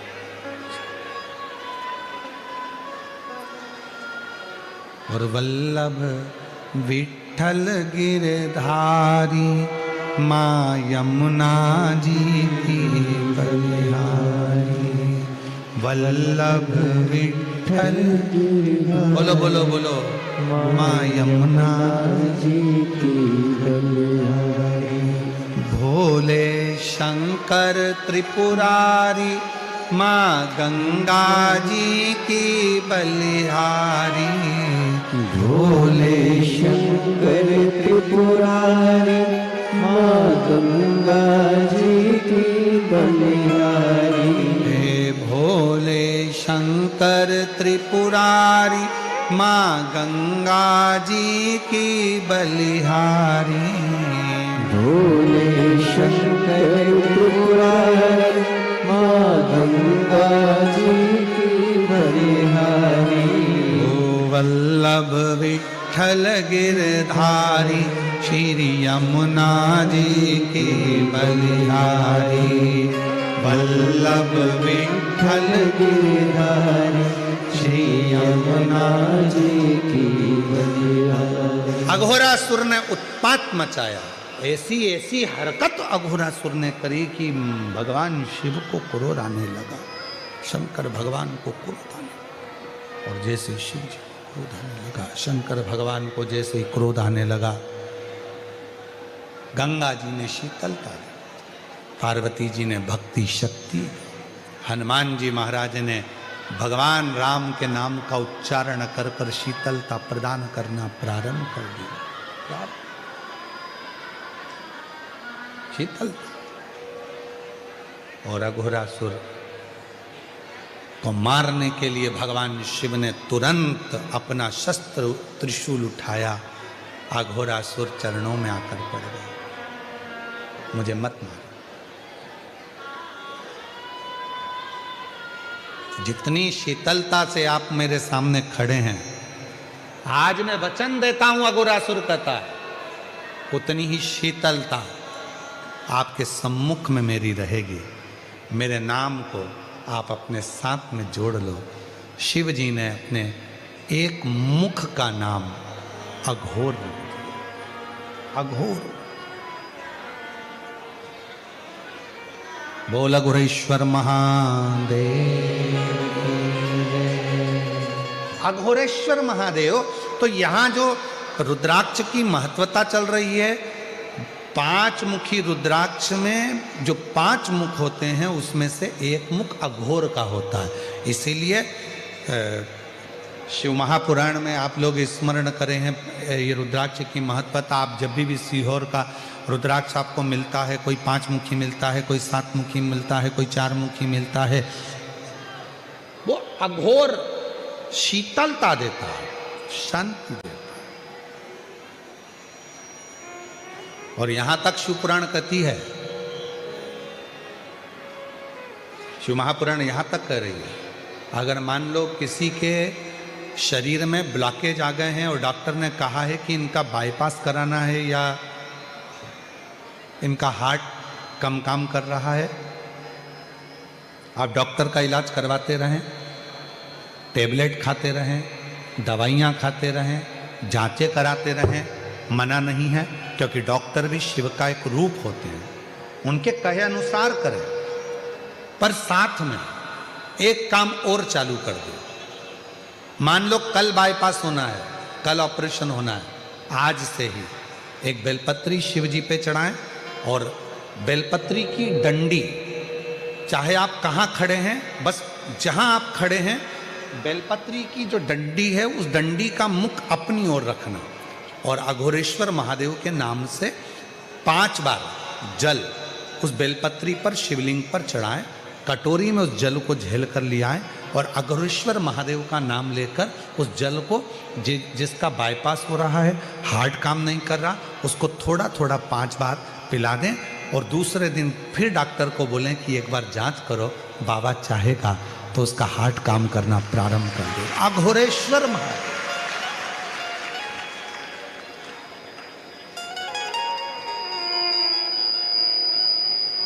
लोग इनको समझ नहीं पाते, लोगों को लगता है कि अघोरी है, अघोर है।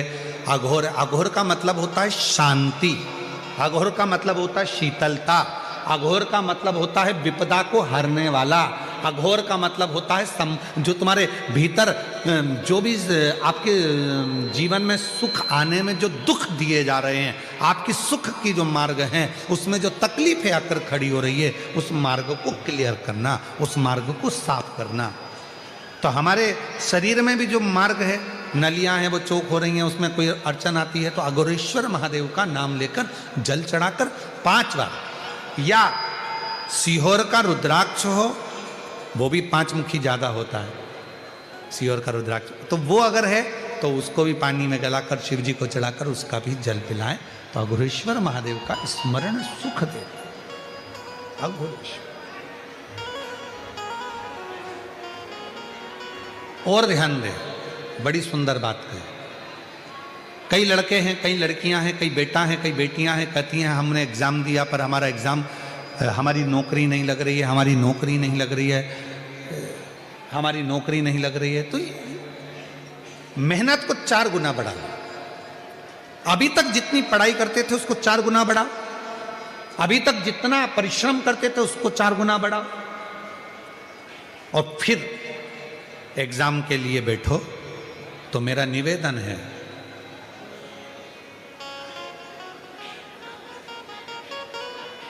कभी तुम्हारे पास में अगर रुद्राक्ष है सीहोर का, तो उस रुद्राक्ष पर तुम्हारे घर में अगर अलोनी भस्म हो, अलोनी भस्म कहते हैं, तुम्हारे यहाँ गोबर के कंडे को क्या कहते हैं? गोबरी है, छाड़, छाड़,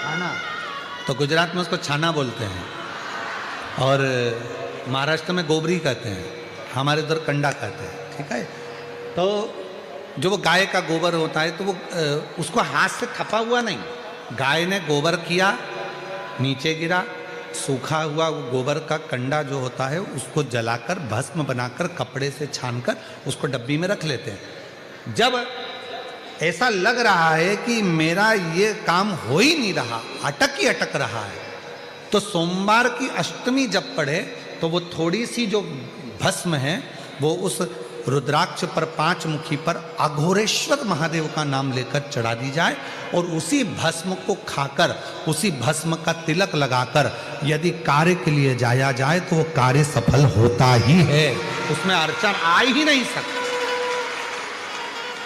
उस कार्य में कभी अड़चन नहीं आ सकती, क्योंकि अघोरेश्वर महादेव का उसमें नाम है, अघोर, अघोरेश्वर।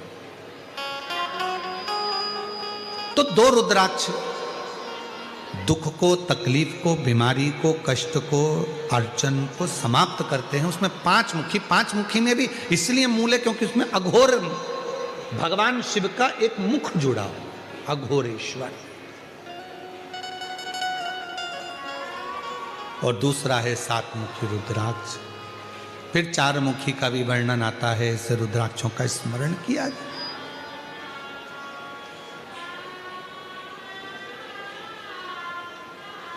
और यही पंचमुखी रुद्राक्ष का वर्णन एक और आता है महाराज।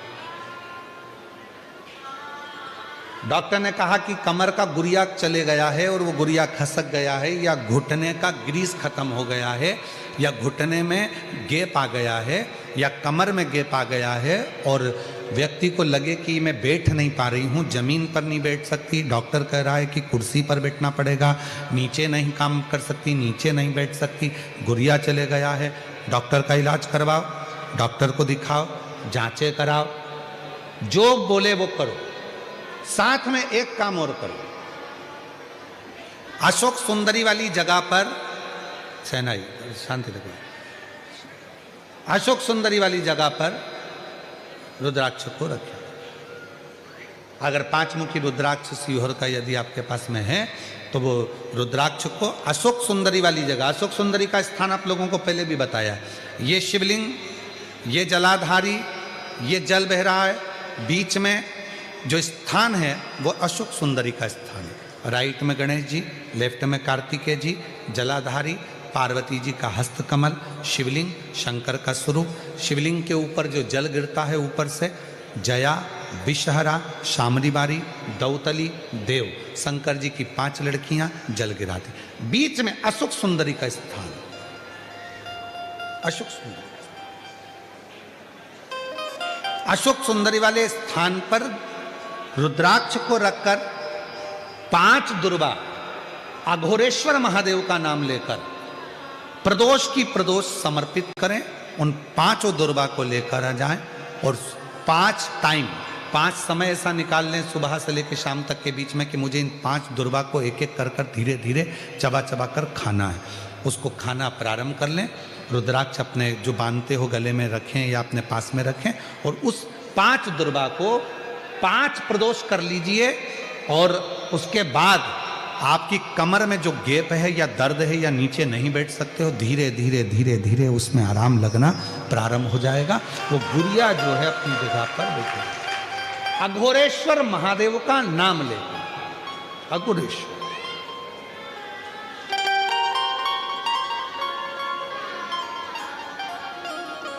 और मैंने तेरे ही भरोसे बाबा, तेरे ही भरोसे हवा बीच उड़ती जावांगी बाबा, डोर तो छड़ीना में कटी जाएगी। भोले मैं तेरी पतंग, शंभू मैं पतंग। और अघोरेश्वर महादेव एक ऐसे महादेव का स्वरूप जिन्होंने शांति, शीतलता और मार्ग को प्रशस्त किया, मार्ग को प्रशस्त।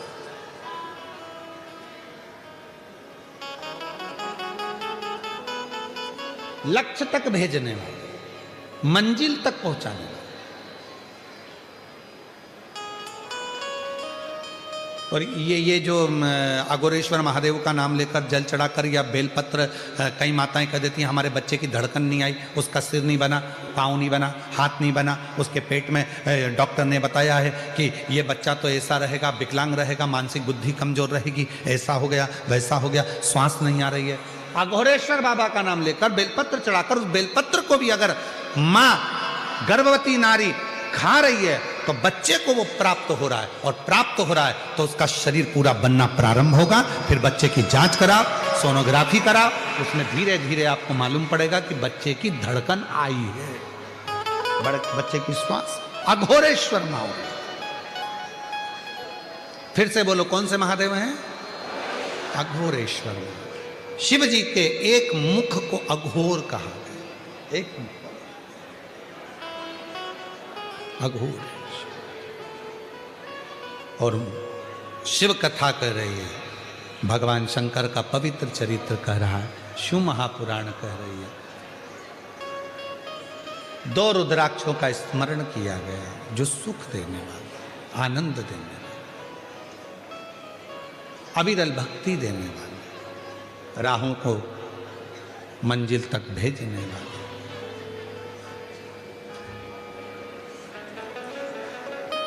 एक बिदल और उत्पल नाम के दो असुर थे।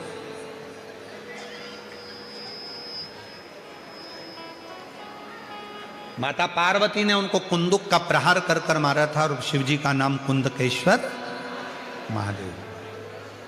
जब दवाई हमें लॉक ना करती है, दवाई हमको खाने के बाद भी असर नहीं करती है, तो कुंदकेश्वर महादेव का स्मरण किया जाए।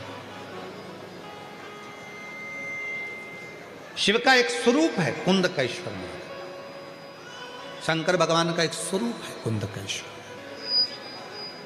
शिव का एक प्रतिबिंब है। फिर आगे वर्णन आया है तारकासुर का, जिस तारकासुर ने शंकर भगवान को हृदय से स्नेह किया, जो शिव के लिए, भगवान शंकर के लिए ही अपनी मृत्यु को मांग लेता। ब्रह्मा जी ने तो पूछा था तारकासुर मांग तुझे क्या चाहिए, तो तारकासुर ने कहा था मैं मरूं ना, मरना तो पड़ेगा, तो मुझे वर दीजिए, अगर मेरे प्राण छूटे तो शंकर भगवान के पुत्र के द्वारा मेरे प्राण छूटे, शंकर भगवान का बेटा मुझे मारे। क्यों? क्योंकि तारकासुर को मालूम था शंकर जी अखंड तप समाधि में लग गए हैं, अखंड तप समाधि में लीन हो गए हैं, तो अखंड तप समाधि में अगर लीन हो गए हैं तो फिर शिव उठेंगे नहीं। और मैंने इनको स्नेह किया है, ये मेरे इष्ट देव हैं, इनका विवाह होना जरूरी है, इनकी शादी होना जरूरी है। तो मन में भाव आया कि इनका विवाह हो, ये भाव लेकर वर मांग लिया कि शंकर भगवान के पुत्र के द्वारा मेरे प्राण छूटे, मुझे ये वर दे दीजिए।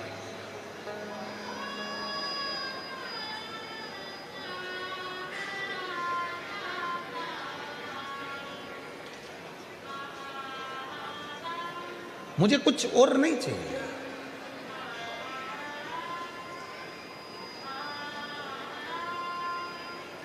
तारकासुर ने जब भगवान सदानंद कार्तिकेय का दर्शन किया था तो तारकासुर के हृदय में भाव आ गया था। तारकासुर के हृदय में यह भाव आ गया था कि मेरे शिव का दर्शन मैं आज कर रहा हूं, शंकर का दर्शन।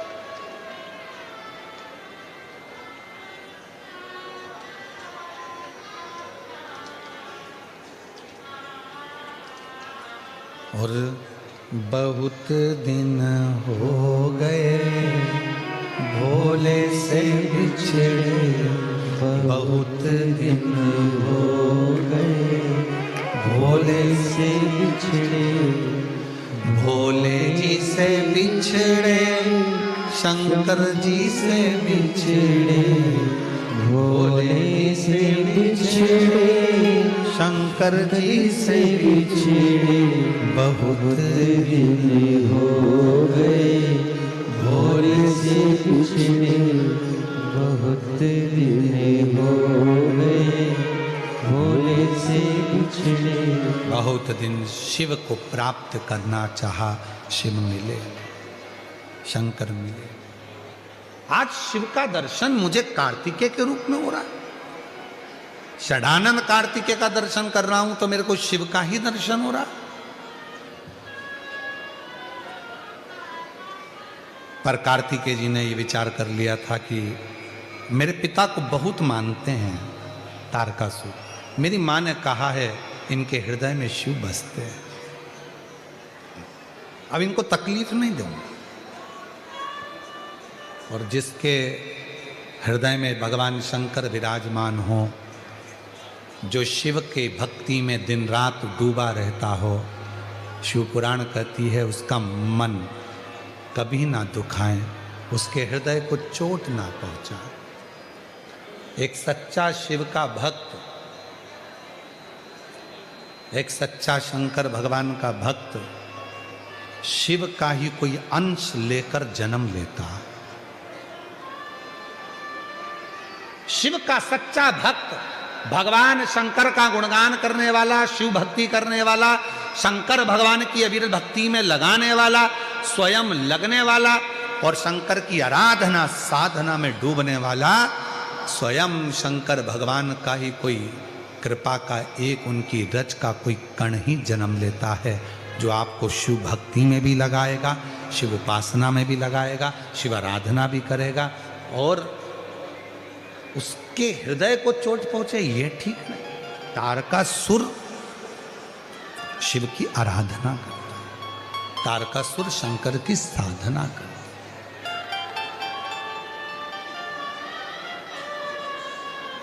सीहोर कुबरेश्वर धाम पर जब भक्त आते हैं, कंकर शंकर पूजन करते हैं,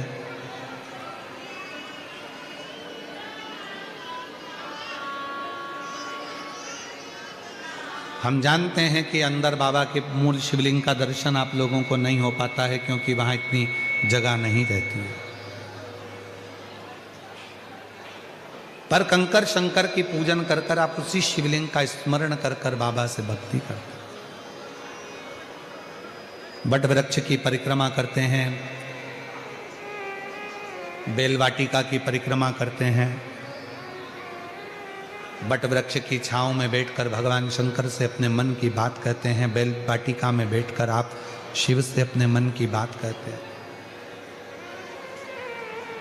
कुबरेश्वर धाम पर अभी इतनी व्यवस्थाएं तो नहीं है, पर धीरे धीरे धीरे धीरे व्यवस्थाएं हो रही हैं, चल रही हैं।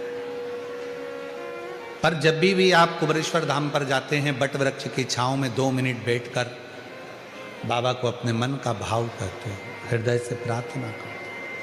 कंकर शंकर 5 कंकर बीनकर पूजन करते हो, 1 कंकर लेकर अपने घर को आते हो, उसको अपने दिल की बात कहकर वो सुनता है।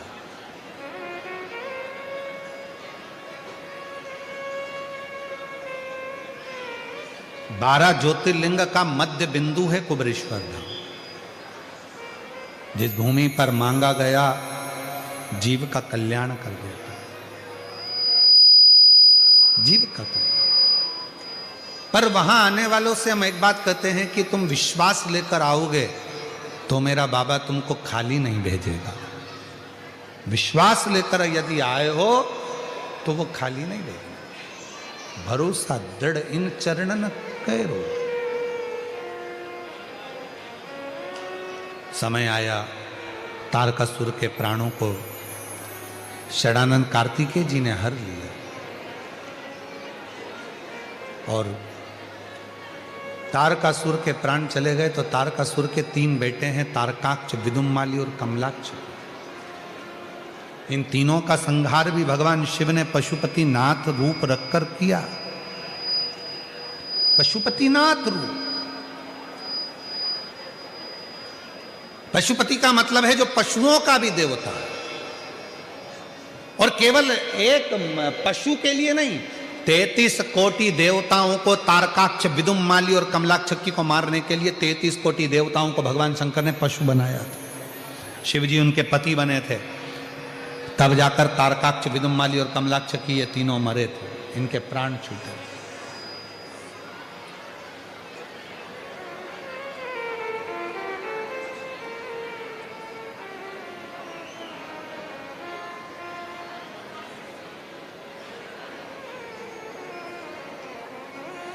केदारनाथ जी कौन कौन गया है? हाथ उठाओ जो केदारनाथ गए। गए हो केदारनाथ जी? देखिए वहां के घोड़े को देखा है, खच्चर को, गधे को? अरे बोलो तो जम के। बैठे भी होगे तुम लोग तो।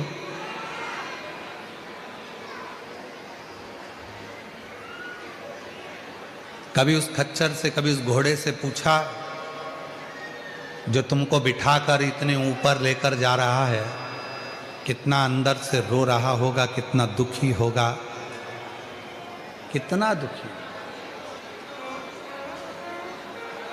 कितना दुख होगा उसको। जो वजन उठा रहा है, ले जा रहा है, तोक रहा है, 80 किलो के, 70 किलो के, 60 किलो के, 100 किलो के, आप, हम और भगवान लेकर जा। एक बार भगवान शिव ने, भगवान ओघड़दानी ने उस पशु से पशुपति बनकर पूछ लिया था। पशुपति बन, तेरे ऊपर दुनिया का बोझा ढोकर लोग आते हैं दर्शन करने के लिए, पैदल चलकर नहीं आते। अच्छे अच्छे जवान भी व्यक्ति बैठकर तेरे ऊपर आते हैं, और तेरे ऊपर बैठकर आते हैं, तुझे कितना कष्ट होता होगा, कितना दुख होता होगा।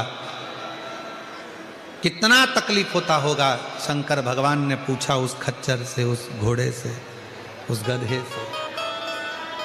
उसने कहा, प्रभु दुख तो बहुत होता है, शरीर में कष्ट भी बहुत होता है, पर हमारा कष्ट जब हम उसको लेकर आते हैं केदारेश्वर मंदिर के बाहर, जब हम उसको छोड़ देते हैं और हमारा मुख जब आपके मंदिर की ओर होता है, तब हमारा सारा दर्द, सारा दुख, सारा समाप्त हो जाता है और आपका दर्शन।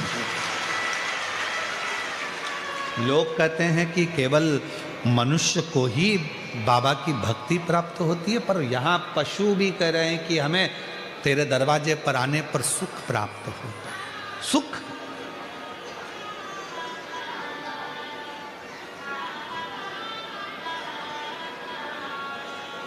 तेरे दरबार की बाबा निराली शान देखी, तेरे दरबार की बाबा निराली शान देखी, तुझे देते नहीं देखा पर झोली भरी, तुझे देते नहीं देखा पर झोली भरी देखी, मुख दुनिया मोड़े बाबा तू मुखड़ा मुख दुनिया मोड़ेगी बाबा तू मुखड़ा तेरी लगी परिधीनो बाबा तू मेरा, तेरी लगी परिधीनो बाबा तू मेरा। अब कृपा करो भोलेनाथ जी, दुखड़े को मिटाने वाले। अब कृपा करो भोलेनाथ जी, दुखड़े को मिटाने वाले। अब दया करो भोलेनाथ जी, दुखड़े को मिटाने वाले। अब कृपा करो भोलेनाथ जी, दुखड़े को मिटाने वाले। अब दया करो भोलेनाथ जी, दुखड़े को मिटाने वाले। बोलो अब दया करो भोलेनाथ जी, दुखड़े को मिटाने वाले।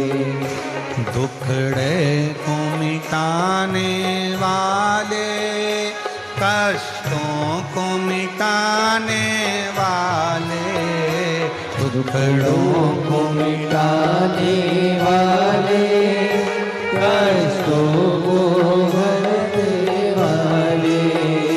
दुखड़ों को मिटाने वाले, कष्टों को मिटाने वाले। दुखड़ों को मिटाने वाले, कष्टों को मिटाने वाले। अब तुम दया करो भोलेनाथ जी, दुखड़ों को मिटाने वाले। अब तुम दया करो भोलेनाथ जी, दुखड़ों को मिटाने वाले। अब तुम दया करो भोलेनाथ जी, दुखड़ों को मिटाने वाले। अब तुम दया करो भोलेनाथ जी, दुखड़ों को मिटाने वाले।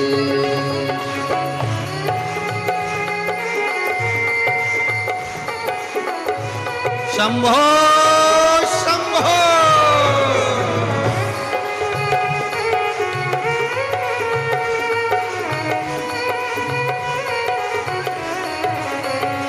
अब दया करो भोलेनाथ जी, दुखड़ों को मिटाने वाले।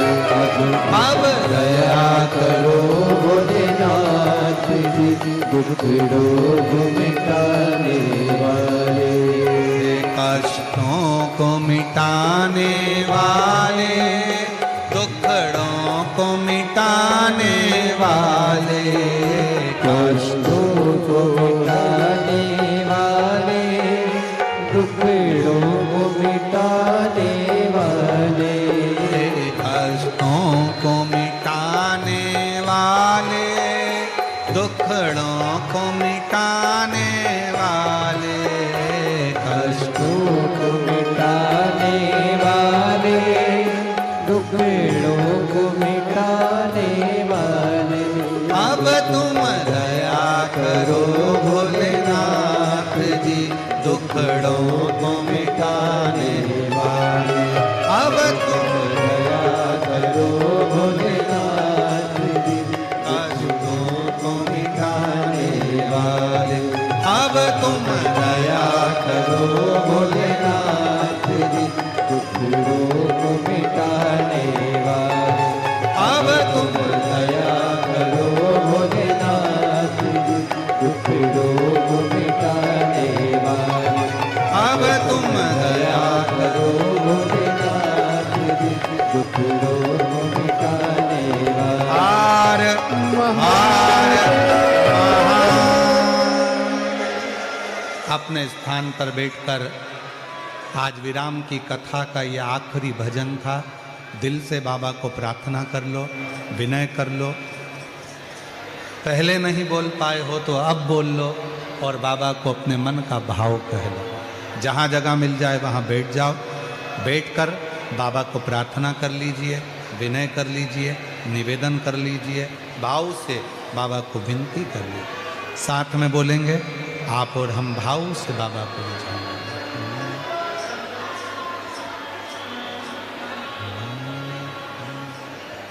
श्री शिवाय नमस्तुभ्यं। श्री शिवाय नमस्तुभ्यं। श्री शिवाय नमस्तुभ्यं। श्री शिवाय नमस्तुभ्यं।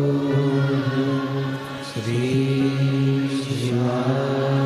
नमस्तुभ्यं। भोला सब दुख काटो हो, भोला सब दुख काटो।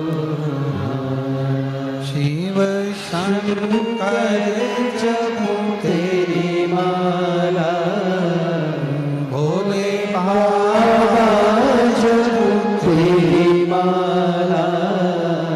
भोला सब दुख काटो हो, भोला सब दुख काटो। वेश मंगल मंगलकारी, वेश मंगल मंगलकारी। शमशान वासी हमारा, शमशान वासी हमारा। ओ भोला सब दुख काटो हमारा। ओ भोला सब दुख काटो हमारा।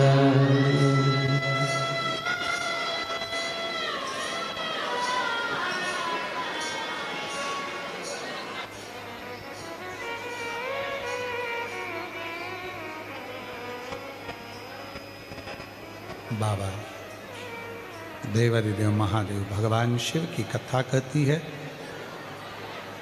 12 ज्योतिर्लिंग का स्मरण कराया, चंद्रदेव की काया का रोग ठीक करा, कार्तिकेय जी को मनाया, मल्लिकार्जुन के रूप में विराजमान हुए, दूषण नाम के राक्षस का संहार कर कर महाकाल बन गए, विंध्य पर्वत को दर्शन देकर ओमकारेश्वर बन गए, नर नारायण को दर्शन देकर केदारेश्वर बन गए। इसमें जो प्रथम ज्योतिर्लिंग है वो है सोमनाथ, जो गुजरात सौराष्ट्र की पवित्र धरा पर विराजमान है। 1000 वर्ष पहले, 1000 साल पहले आतंकियों ने, विधर्मियों ने उस सोमनाथ के अस्तित्व को मिटाना चाहा था। 1000 वर्ष पहले उसको मिटाने का प्रयास किया था, पर भूल गए थे वो आतंकी, भूल गए थे वो आतंकी, भूल गए थे वो विधर्मी कि यह भारत की भूमि शिव की भूमि है और वो सोमनाथ आज भी अटल और अजर खड़ा है। अजर और अटल वो सोमनाथ आज भी खड़ा है। तुम जितना सोना, जितने माणिक, जितने रतन लूट कर लेकर गए थे, उतना सोमनाथ बाबा की भूमि पर आज फिर उतना रतन, माणिक, सोना, हीरा, पन्ना शिव भक्तों ने लाकर जमा किया।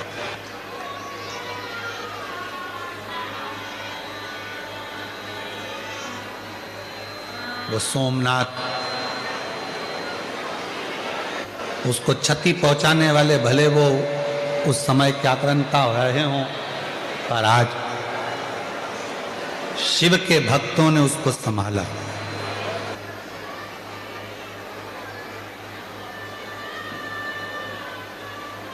सौराष्ट्र शासन ने, गुजरात सरकार ने उसको संभाला। केंद्र में विराजमान माननीय प्रधानमंत्री जी नरेंद्र भाई मोदी जी ने भी सोमनाथ की उस आनंदमय गाथा का स्मरण करते हुए उसको पूर्ण तरह से, पूर्ण आनंद के साथ फिर जागृत किया, फिर जागृत, और पुनः वह जागृत शिव कथा कर रही है। नर नारायण को दर्शन देकर केदारेश्वर बने, कुंभकर्ण के पुत्र भीम का संहार कर कर भीमाशंकर हुए, मनु शत्रुपा को दर्शन देकर विश्वनाथ के रूप में काशी में विराजमान हुए, गौतम बाबा पर गौ हत्या के दोष को मिटाने के लिए ब्रह्मा विष्णु महेश त्र्यंबकेश्वर बने, रावण के लिए वैद्यनाथ, दारुक राक्षस का संहार कर कर नागेश्वर बन गए, राम जी द्वारा पूजित होकर, स्थापित होकर रामेश्वर बन गए, और सुधर्म नाम के ब्राह्मण की पत्नी भूष्मा के बेटे को जीवित किया तो कृष्णेश्वर बन गए। ये 12 ज्योतिर्लिंग हमारे जीवन में एक उज्जवल ज्योति प्रदान करते हैं, एक बल प्रदान करते हैं। ऐसी पवित्र कथा जो तुमरुका जी चंचुला देवी को कह रहे थे, चंचुला देवी का पति बिंदुक प्रेत योनि से मुक्त हो गया, शिवजी ने अपने मस्तक की बेलपत्र शिवपोथी को दी, वचन दिया मेरे भोले बाबा ने, कलिकाल में, कलयुग में जो शिव महापुराण की कथा को बैठकर श्रवण करेगा और मन में उसके जो कामना होगी, शिव कहते हैं मैं उसको पूर्ण करने के लिए उसके दरवाजे पर पहुंचकर उसको पूर्ण कर। मेरी जीजियों, जीजाओं, मेरी बेटियों, बेटाओं, मेरे बुजुर्ग माता पिता, ध्यान रखना, ये कुबेरेश्वर धाम से चलकर कुबेर भंडारी, कुबेरेश्वर महादेव जब आपकी नगरी में आते हैं, आप झोली पसार कर उससे जब विनय करते हो तो वो पूर्ण जरूर होता है। ये केवल शिव महापुराण की कथा नहीं है जिसको सुना और कानों से निकाल दिया। ये अपने पिता से मन की बात कहने का एक स्थान है, एक स्थान जहां बैठकर आप भगवान देवाधिदेव महादेव से अपने मन का भाव कहते हो, हृदय से प्रार्थना करते हो। चाहे फिर वो शिव पुराण की कथा 5 दिन की हो, 3 दिन की हो, 7 दिन की हो, जो आपको श्रवण करने को मिल जाए अपने नगर में, अपने कॉलोनी में, अपनी सोसाइटी में, अपने आसपास के क्षेत्र में, जब भी 200-300 किलोमीटर दूर भी अगर आपको सूचना मिले कि कुबेरेश्वर बाबा की ये पवित्र पोथी कुबेर भंडारी के दरवाजे से ये कुबेरेश्वर महादेव की ये अविरल तिजोरी ये पोथी आई है और लुटाने के लिए आई है, सूचना मिल जाए कि कुबेरेश्वर बाबा कुबेर भंडारी के दरवाजे से ये शिव पुराण पहुंची है, तो प्रयास करना कि अपने घर से निकलकर कथा के पंडाल तक जरूर जाना और दिल से बाबा को प्रार्थना जरूर। विनय 14 फरवरी से 20 फरवरी तक रुद्राक्ष महोत्सव है। आपके पिता के घर में सीहोर में कुबेरेश्वर धाम पर अवश्य पधारें। जो ज़्यादा बीमार हैं वो ना आए, अपने साथ में बिछाने का, ओढ़ने का, पानी की बोतल, दवाई, औषधि लेकर आए। सोने चांदी की कोई रकम लेकर ना आए, कीमती सामान ना लेकर आए। वाहन भी लेकर आए तो धीरे धीरे चलाएं। और बाबा के रुद्राक्ष महोत्सव का जो एक आनंद है, जिस रुद्राक्ष उत्सव का दर्शन करने के लिए विदेशी भी विदेश छोड़कर आते हैं, फॉरेनर पहुंचते हैं इस रुद्राक्ष उत्सव का दर्शन करने के लिए, उस रुद्राक्ष उत्सव का दर्शन जरूर करें और जीवन को धन्य देखें कि 7 दिन उस रुद्राक्ष महोत्सव में रुद्राक्ष का पूजन कैसे होता है, क्या है सीहोर के उन रुद्राक्षों का महत्व, जो 7 दिन रुद्राक्ष उत्सव के रूप में होकर जनमानस को पूरे साल बीमारियों को दूर करने के लिए वो रुद्राक्ष प्राप्त होता है, लोगों के दुख कट जाते हैं। समझे, सुख दे। मैं फिर एक बार पुनः सूरत के रहने वाले रहवासियों को बहुत साधुवाद दूं, कार्यकर्ताओं को साधुवाद दूं, यहाँ की पूरी प्रशासन को साधुवाद दूं, श्री CR पाटिल साहब को साधुवाद दूं, जो इस कथा में प्रत्यक्ष अप्रत्यक्ष रूप से जुड़े और कार्यक्रम को सफल बनाने के लिए CR पाटिल साहब का बड़ा सहयोग रहा, उनको भी साधुवाद दूं। श्री लड्डू गोपाल गौशाला को, स्वामी जी श्री हरि जी जीवन दास जी महाराज जी को, श्री छोटू भाई जी, एकनाथ भाई पाटिल जी को, जिन्होंने बहुत सुंदर भाव से इस कथा को संजोया। मैं श्री आशुतोष मिश्रा जी को, जो इस पवित्र कथा को सीहोर से लेकर सूरत तक पहुँचे और सबके आनंद के साथ में इस कथा की डोर थामते हुए इस कथा की दिव्यता को आनंदित करा, यजमान पद ग्रहण करा। मैं श्री लालजी सिंह सेंगर जी को साधुवाद दूं, जिन्होंने इस कथा के यजमान पद को ग्रहण कर कर इस कथा को सब आनंद के साथ, पूरी टीम के साथ आनंद लिया। सभी कार्यकर्ताओं ने बड़े जुझार से, बड़े आनंद से इस कार्य को संभाला। सूरत नगर की सोशल मीडिया, यूट्यूबर, यहाँ के अखबार, यहाँ की मीडिया को साधुवाद देता हूँ, जिन्होंने इस कथा को अपनी प्रिंट मीडिया के माध्यम से, सोशल मीडिया के माध्यम से जनमानस को दिया। यहाँ